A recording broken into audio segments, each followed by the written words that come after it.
আগামীকালের দৈনিক রাশিফল নিয়ে বিস্তারিত আলোচনা করব 12টি রাশি ভালো এবং মন্দ।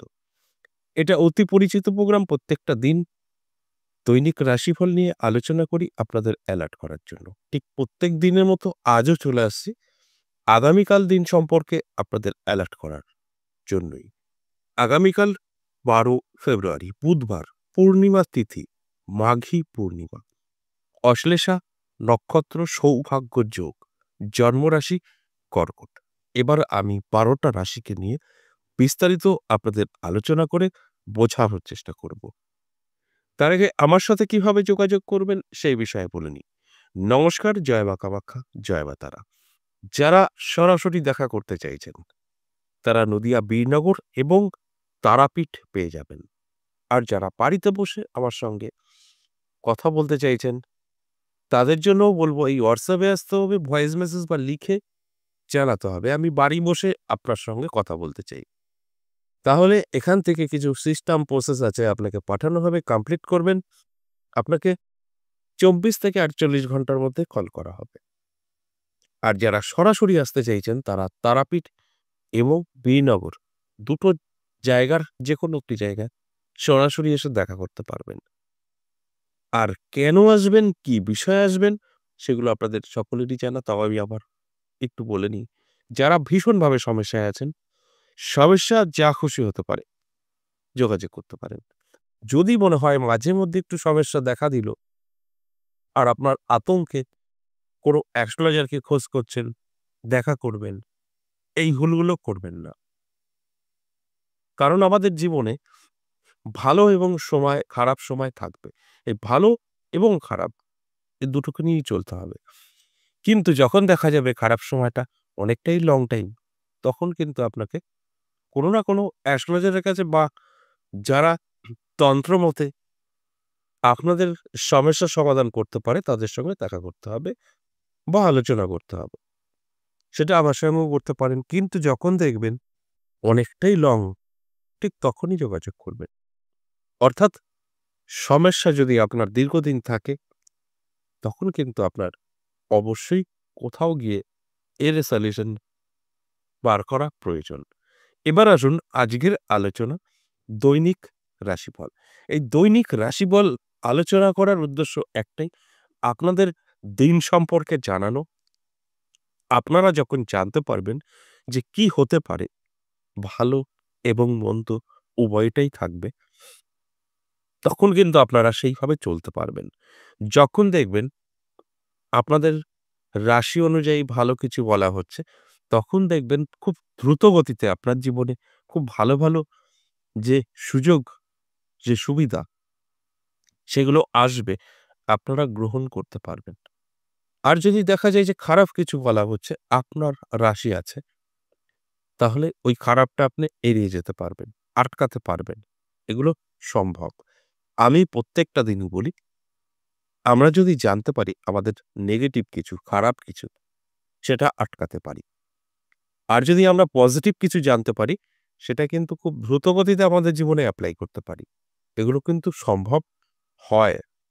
আর আমি এই কাজটা করাই চেষ্টা করি, আপনাদের অ্যালার্ট করা। যে আপনার সময়টা আগামীকাল ভালো বা আপনার সময়টা খারাপ।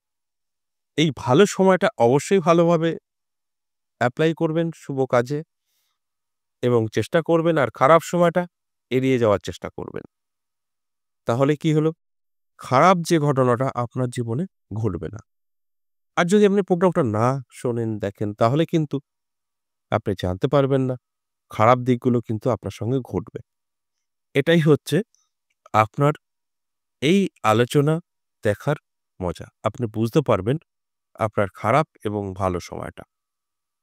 এবার আসুন এক এক করে রাশিগুলো বলি। প্রথমেই মেষ রাশি। মেষ রাশির জন্য বলব সময়টা খুব একটা ভালো না। মেষ রাশির জাতক জাতিকাদের অনেক হিসাব করে কথা বলতে হবে। তা না হলে আপনার কথার জন্য আপনার সম্মানহানি হতে পারে, আপনার কোনো বিপদও হতে পারে। অর্থাৎ ঝামেলা, অশান্তিতে ফেঁসে যেতে পারে।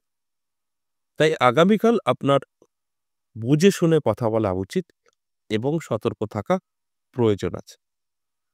বৃষ রাশির ক্ষেত্রেও বলব যে আপনার জন্য স্বাস্থ্য এবং অর্থ একটু খারাপ থাকবে।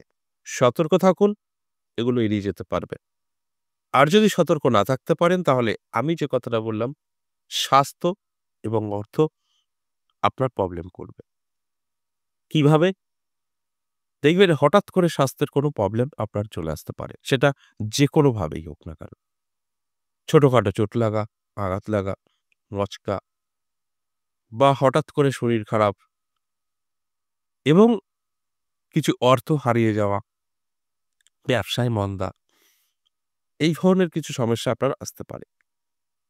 মিথুন রাশির জন্য যথেষ্ট শুভ, পজিটিভ। মিথুন রাশির জাতক জাতিকারা যারা আছেন, আমি বলব চোখ কান খোলা রাখুন, অ্যালার্ট থাকুন। আপনার জন্য আগামীকাল দিনটি শুভ। তাই শুভ কাজেই ব্যস্ত থাকার চেষ্টা করুন। যদি কোনো সুযোগ জীবনে আসে, অর্থাৎ আগামীকাল কাজে লাগানোর চেষ্টা করুন। কারণ আপনার কিন্তু সুযোগ আসবে, যোগাযোগ তৈরি হবে। আগামীকাল দিনটি যথেষ্ট পজিটিভ থাকবে। কর্কট রাশি, সতর্ক থাকতে হবে। কর্কট রাশির জাতক জাতিকাদের সম্পর্ক নষ্ট হতে পারে।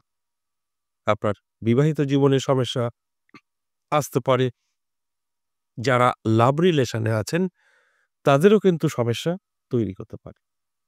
এই সম্পর্ক সেটা হতে পারে মা-বাবা, ভাই-বোন তাদের সাথেও। তাই এই জায়গাগুলো আপনাকে মাথায় রেখে চলতে হবে। অর্থাৎ সেইভাবে চলতে হবে। তাহলে এগুলো কিন্তু আপনি এড়িয়ে যেতে পারবেন। এরপর সিংহ রাশি। সিংহ রাশির জাতক জাতিকাদের সময়টা ভালো যাবে। প্রাপ্তিযোগ তৈরি হয়েছে। কোনো না কোনো জায়গা থেকে অর্থ হাতে এসে ধরা দিতে পারে বা আপনার জীবনে কোনো সুযোগ আসতে পারে, যে সুযোগটা আপনার ভাগ্যকে বদলে দিতে পারে। তাই সিংহ রাশির জন্য যথেষ্ট শুভ থাকবে আগামীকাল। ঠিক কন্যা রাশিরও একই দারুণ সময় থাকবে। প্রাপ্তিযোগ তৈরি হয়েছে। নানাভাবে অর্থ আকর্ষিত হতে পারে, যদি আপনার কন্যা রাশি হয়ে থাকে। তাই কন্যা রাশির জাতক জাতিকাদের উদ্দেশ্যে বলব, চোখ কান খোলা রাখুন, অ্যালার্ট থাকুন। তুলা রাশির সময়টা কিন্তু খুব ভালো যাবে না। তুলা রাশির জাতক জাতিকাদের জীবনে নানা রকম সমস্যা তৈরি হতে পারে। এই সমস্যাটা আপনি কিন্তু আটকাতে পারবেন। তাই আমার এই আলোচনা আপনাদেরকে অ্যালার্ট করার জন্য। তুলা রাশির জাতক জাতিকাদের অনেকটা সাবধান থাকতে হবে। আপনার আশা পূরণ আগামীকাল নাও হতে পারে। আশা যেকোনো কিছু থাকুক। হয়তো কোথাও টাকা পাবার কথা আছে। কোনো জায়গা থেকে একটা খবর আসবে বা আপনার কোনো একটি জিনিস কিনবেন, তার জন্য একটা আপনার মনে আনন্দ বা আশা কাজ করছে, সেটা কিন্তু নাও হতে পারে। এরপর বৃশ্চিক রাশি। বৃশ্চিক রাশির জাতক জাতিকাদের সব ঠিকঠাক থাকলেও আপনার কিন্তু উটকো ঝামেলা, অশান্তি, শত্রুতা বৃদ্ধি পেতে পারে। তাই শত্রু থেকে দূরে থাকার জন্য আপনার অ্যালার্ট থাকা প্রয়োজন। যতটা অ্যালার্ট থাকবেন ততটাই শুভ থাকবে। আর যদি আপনি মনে করেন উনি বলছেন দেখি কি হয়, তাহলে আমি যে আলোচনাগুলো করছি আপনার সাথে মিলবে। এরপর ধনু রাশি। ধনু রাশির জাতক জাতিকাদের জন্য যথেষ্ট শুভ, পজিটিভ থাকছে। ধনু রাশির জাতক জাতিকাদের উদ্দেশ্যে বলবো, আপনারা চোখ কান খোলা রাখুন। আপনাদের আটকে থাকা কাজ ক্লিয়ার হতে পারে। বহুদিনের যে কাজগুলো হবার ছিল না, এছাড়াও আপনার কিন্তু সম্পর্ক ভালো থাকবে যাদের সাথে নষ্ট হয়ে গেছিল। তাই সব মিলিয়ে কিন্তু সময়টা অত্যন্ত শুভ। মকর রাশির জাতক জাতিকাদের সতর্ক থাকতে হবে। মকর রাশির জাতক জাতিকাদের যে কোনো কাজে বাধা তৈরি হতে পারে, ছোটখাটো সমস্যা তৈরি হতে পারে, আপনার শত্রুতা বৃদ্ধি পেতে পারে, এগুলো কিন্তু ডিস্টার্ব থাকবে। ঠিক কুম্ভ রাশির জাতক জাতিকাদেরও দেখবেন সব ঠিকঠাক চলতে চলতে আপনার হঠাৎ করে একটা দুঃসংবাদ চলে আসতে পারে। এই যে দুঃসংবাদ, সেটা যেকোনোভাবে হতে পারে। আপনার কর্মক্ষেত্রের সমস্যা হতে পারে, বাড়িতে কোনো সমস্যা হতে পারে। তাই অ্যালার্ট থাকলে এটা কিন্তু আপনি আটকাতে পারবেন। মীন রাশি যথেষ্ট শুভ। মীন রাশির প্রাপ্তিযোগ তৈরি হয়েছে। নানাভাবে কিন্তু আপনার জীবনে সুযোগ আসবে, যদি আপনার মীন রাশি হয়ে থাকে। এই ১২টা রাশিকে নিয়ে আলোচনা করলাম। এটা কিন্তু সম্পূর্ণ এভারেজ এবং সর্বজনীন। এখানে কারোর ব্যক্তিগত জন্মছক বা হস্তরেখা বিচার বিশ্লেষণ করে আলোচনা করা হয়নি। তাই এই আলোচনা থেকে 50% জাতক জাতিকাদের সম্পূর্ণভাবে মিলবে, আর 50% জাতক জাতিকাদের নাও মিলতে পারে। এই কথাগুলো আমি প্রত্যেকটা দিন বলি। সবচাইতে ভালোভাবে আপনারা মিলিয়ে নিতে পারবেন ব্যক্তিগত জন্মছক বা হস্তরেখা ছাড়া বিচার বিশ্লেষণ করে নেবেন। আশা করি বুঝতে পেরেছেন। আজ এ পর্যন্তই। আবারও আসবো নেক্সট ভিডিও নিয়ে। ততক্ষণ ভালো থাকুন।